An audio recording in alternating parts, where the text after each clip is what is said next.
Lollapalooza tour. I just got off that. The last show was in LA and shit. We did like 35 dates all around the country. It's alternative bands, you know what I'm saying? It was all kind of like rock group bands, and I was the alternative of the alternative. That's where I met the Chili Peppers and shit. That's why they down here in my video, Buck Wildin' and shit, doing a song called Wicked. Hey everybody, I'm Flea. That's Anthony over there. I was just talking over him. This is Ice Cube. And we're all hanging out here. And how you feeling, Ice Cube? I feel alright, man. How you feel? I feel pretty good. I'm feeling alright today. But I was just thinking, actually I was thinking this earlier today. Being a big fan of your music and all, I noticed that when you make your records, there's always different producers and different people working with you on like every different track. Yeah. Not every different one, but a lot of different people. Yeah. But the music is always so consistently funky and so consistently good. And how much do you have to do with that, like with the music?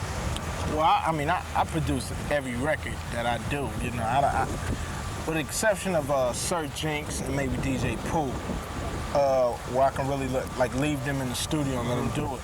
But as far as everybody else, you know, I'm sitting there, you know, I give them the credit because, you know, they're trying to get other jobs and, you know, so they see produced by such and such that'll get them another job. But I'm definitely in there.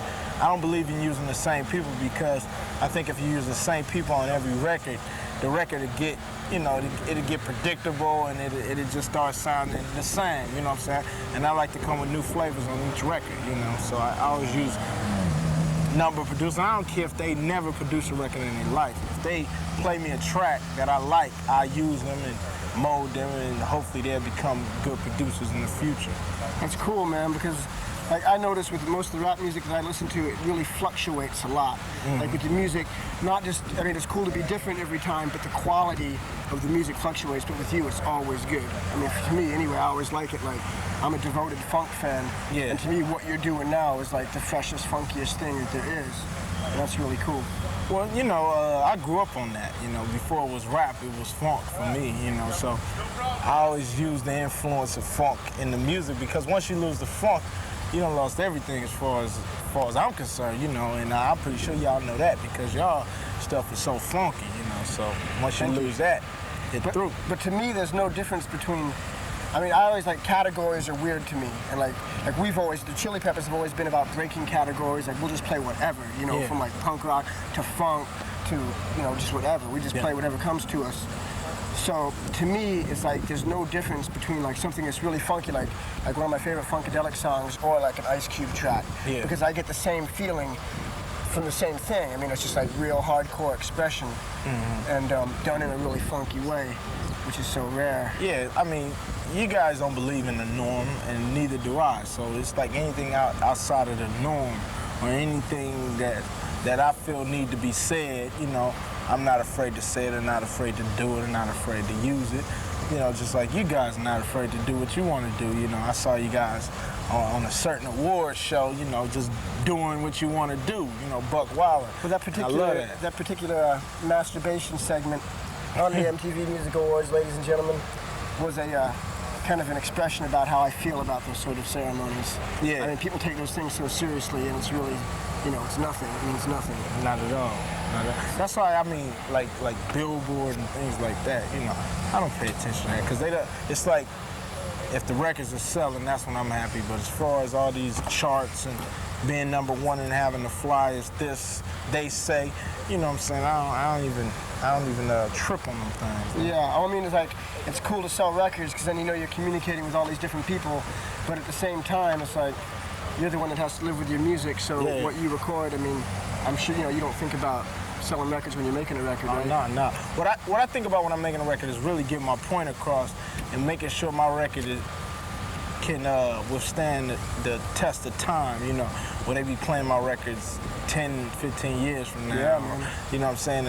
And really learning from them like I can learn from Marvin Gaye records and the people that was really into the struggle back then. Well, the kids in the future learn from my records, you know. That's what I think about when I'm making a tune. I don't believe in rhyming just to rhyme, you know, even though sometimes it's fun, but I believe in putting a little something in there, you know? Yeah, well, I mean, as long as you keep staying true to what you believe in, that'll keep happening. Yeah. So did you have a good time at Lollapalooza? Wait, before you switch gears, let's just talk quickly about the flavors on your new record that you just just made, just because I was personally very and truly honored to hear that you would use music off of our last record. Oh, Like, yeah. the record that's coming up. This on 12 is called You Ain't Gonna Take My Life. Use the funky bass line from Flea. Use my man shit. So we in the house, you know, doing it. And yo, once I hear funk, man, I don't care who it come from, man. Who See, it come for from. us, that is so cool because, I mean, Red Hot Chili Peppers are so into Ice Cube. I mean, you know, we just listen to it all the time because, it's, like I said, it's the freshest, funkiest thing. So for us to actually feel like we're a part of it is like an honor for us. It's a big deal. You know? It's really cool. Definitely in the future, we got to get you in there and do something live. You know what I'm saying? Yeah. Which is also the same way we felt when we found out that you were on the bill for Lollapalooza. Yeah. It's like that really made it happen for us because we were looking at the bill as being maybe not as strong as we wanted to be. Yeah. And then we found out you were on it. And that was kind of all that we were talking about was, can you imagine being able to watch Ice Cube live every day? And you know? you was out there every day. I was. Flea was out there every single day watching. I was rocking out. Anthony, when he come out there, every everything. other day. But you come out there buck wild, you know. And most headline groups won't come out before it's their time, you know. I've been on tour with rap groups. Tell them you want to come out, and they're like, nah, man, you know. They don't want the audience to see them before time. But y'all didn't care, come on out, you know what I'm saying, get buck wild. When I came out with y'all, the shit was real cool. So what was that like for you? Because that was like the first non-rap bill that you went on tour with, right? The Lollapalooza bill. Yeah, at first, you know, I was kind of nervous. I didn't really know. You know, I had talked to Ice-T and sat down, because he was on it last year. And I talked to him, he said, man, these kids are your fans. Just go out there and do your hit songs, you know. So, you know, that gave me a little bit of confidence, but, you know, of course it was a different audience. But after San Francisco, which was the first show, you know, I felt a lot better, and we wrecked it, and, you know, it was real cool, and I, you know, love to see all the people out there having a good time, you know, even though they had a couple of ambulances in the back. Which was the but best? everything got buck wild, huh? What do you think was the best city? What was the best crowd for you? I know it was the best crowd for them.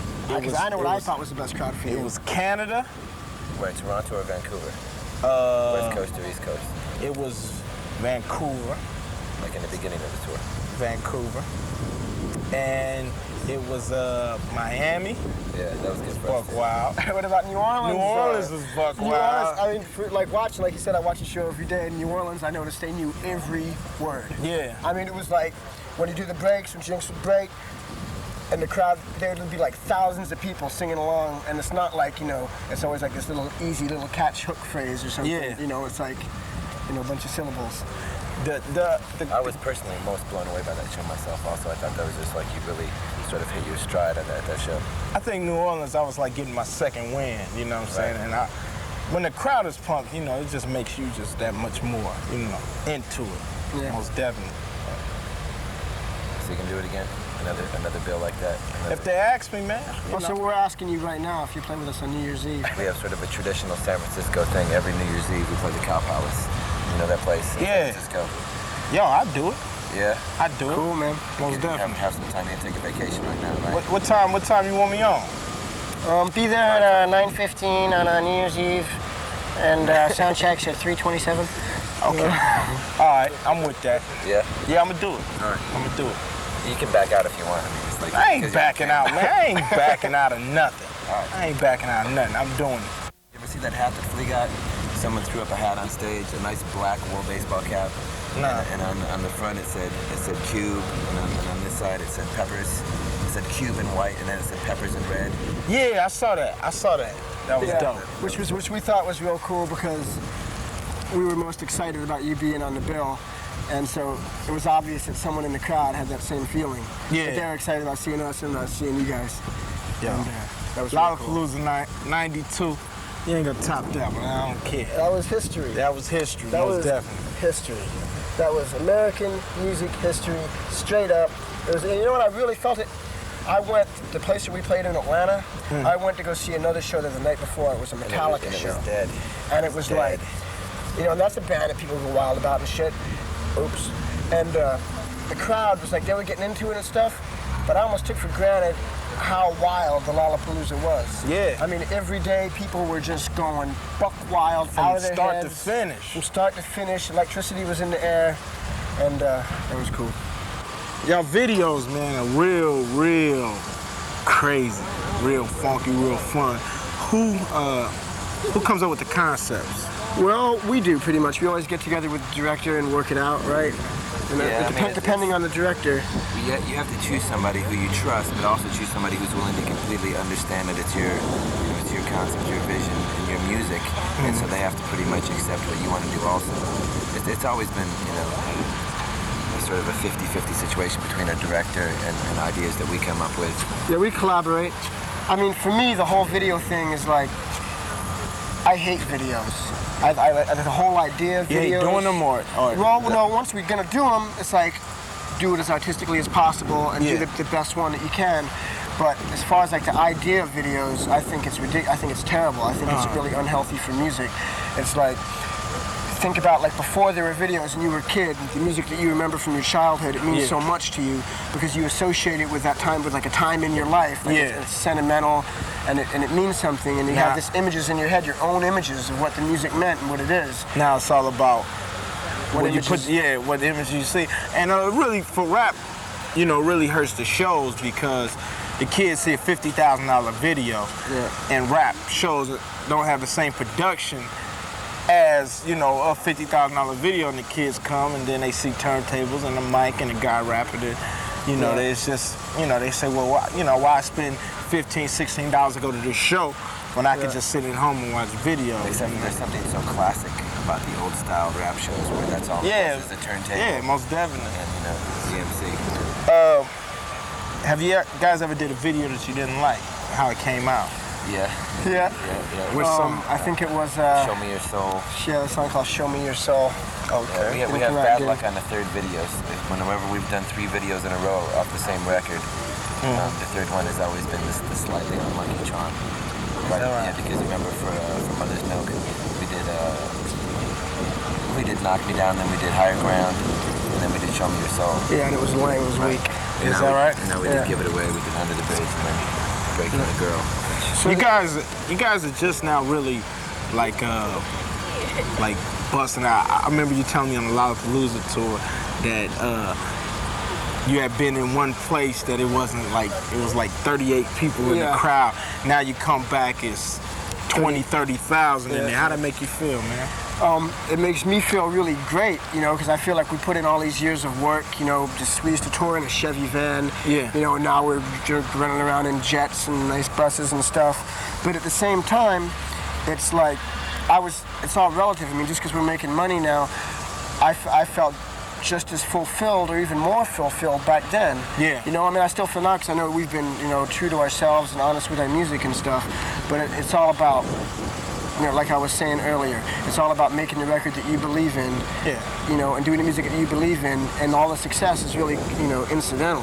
Like it's cool, bring on the dough and bring on everything that comes with it, but at the same time, we were just as happy when we were playing little clubs because we were still doing what we did, and making it happen. Still, I noticed a lot of funk in you guys' music, and I heard George Clinton had something to do with, what's the name of the album? Freaky Style. Freaky Style, okay. He produced it. He produced He produced the whole thing? Yeah, he did. We went to Detroit and recorded we lived with him, and we recorded at a place called United Sound. It's a real cool studio. That was all the Motown stuff. It was the second. It wasn't the original Motown studio. Another place.